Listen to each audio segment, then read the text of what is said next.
Good morning, leaders. Thank you for taking time out of your busy schedule to attend today's strategy meeting.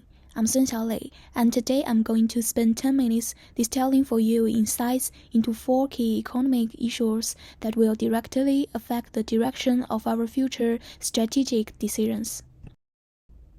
Question 1. Gross domestic product, consumer price index, and unemployment rate constitute the core indicators of the business cycle. According to the business cycle theory, the expansion phase is characterized by sustained GDP growth, declining unemployment, and moderate inflation. The contraction phase is characterized by slowing GDP growth, rising unemployment, and deflationary pressures. As a core indicator to measure economic aggregate, GDP growth rate not only reflects the overall level of economic activity, but also reveals the direction of structural transformation. The inflection point of GDP growth is usually ahead of the change of the industry business cycle, which provides a forward-looking signal for the strategic adjustment of enterprises. The fluctuation of price level has a two-way effect on enterprise operations through cost channel and demand channel. Moderate inflation can stimulate nominal income growth, but higher than expected inflation distorts factor pricing, resulting in a compression of real profit margins. The tightness of the labor market directly affects residents' disposable income and consumer confidence, and then changes the structure of terminal demand. Consumer durables and discretionary service are usually the first sectors to suffer when unemployment breaks its natural level. At the same time, frictional unemployment caused by skills mismatch may force enterprises to increase human capital investment and promote the upgrading of organizational capabilities. Question 2. Tariff is a traditional trade barrier, which directly affects the cost of imported goods through the price mechanism.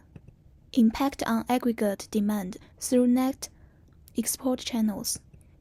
In the ADAI's model of open economies, tariffs imposed by importing countries lead to a decline in export sector revenues, causing the AD curve to shift to the left, which in turn depresses the equilibrium output and price level.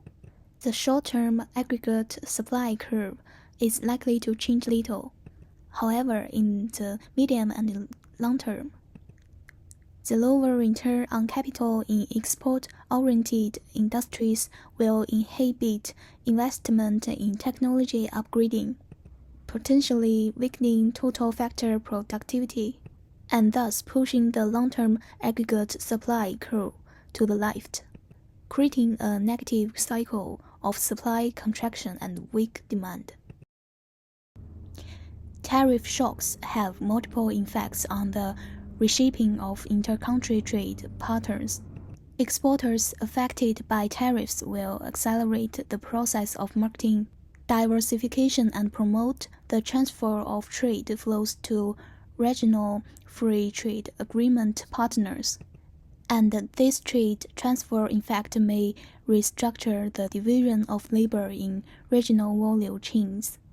Global production networks are facing restructuring pressure, and multinational companies may reconfigure regional production capacity layout to avoid trade barriers, stimulating the adaptation of intermediate goods trade routes. Question 3. People's behavior of choosing unhealthy food is essentially the conflict between the cognitive bias revealed by behavioral economics and the rational assumption of traditional economics. Traditional economics assume that individuals can make rational decisions based on stable preferences and long-term utility maximization. but in reality, decisions are often dominated by immediate impulse. Behavioral economics propose a hyperbolic discount to explain why the pleasure of eating fried chicken today outweighs future health risks. People's estimation of instant gratification decreases non-linearly over time, and this time inconsistency overturns the constant rational assumption of exponential discount in traditional models. Environmental design further amplifies decision bias.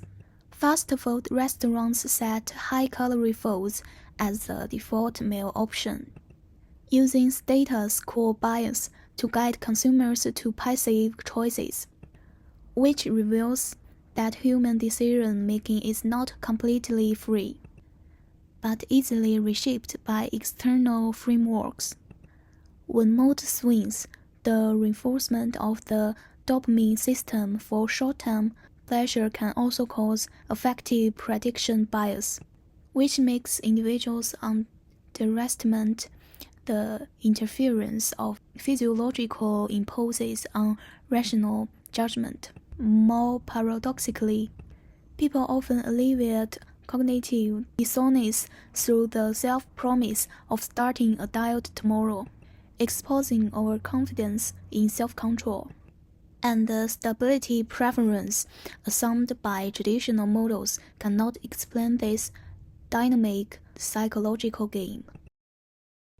The core difference between the two is that traditional economics presuppositions perfect rationality, complete information, and perfect self-control. Behavioral economics emphasizes the conflict between bounded rationality, situational dependence, and dual systems thinking. This decision contradiction reflects the mismatch between the immediate reward mechanism, shaped by evolution and the modern food environment, and also provides an entry point for policymaking. Question 4. The impact of AI on labor market inequality is twofold. Under the scenario of reducing inequality, the inclusive feature of technology diffusion has a differentiated effect on low-skilled and high-skilled labor markets. By simplifying the operation process of knowledge-based tasks, generative AI significantly reduces the technical threshold of traditional cognitive work and promotes the marginal productivities of low-skilled workers, which is reflected in the shift of labor demand curve to the right. The high-skilled labor market faces a leftward shift in the demand curve due to the automated replacement of standardized tasks by AI, resulting in a slowdown in the wage growth of high-skill jobs and a narrowing of the skill premium space. In the scenario of increasing inequality, the technical features of generative AI interact with market structures, reinforcing the trend of polarization in the labor market. The low-skilled labor market faces the impact of the demand curve shifting to the left, and the substitution effect of AI on programmed cognitive work is dominant, leading to the contraction of low-skilled jobs and downward pressure on wages. At the same time, the demand curve of the high-skilled labor market has shifted to the right due to the enhancement effect of AI, and the complementarity of technological tools and higher-order skills has significantly increased the marginal output volume of high-skilled workers, accelerating the increase of their wages, and continuing to expand the skill premium. In the next 5 years, The impact of generative artificial intelligence on the labor market will be characterized by fixed differentiation.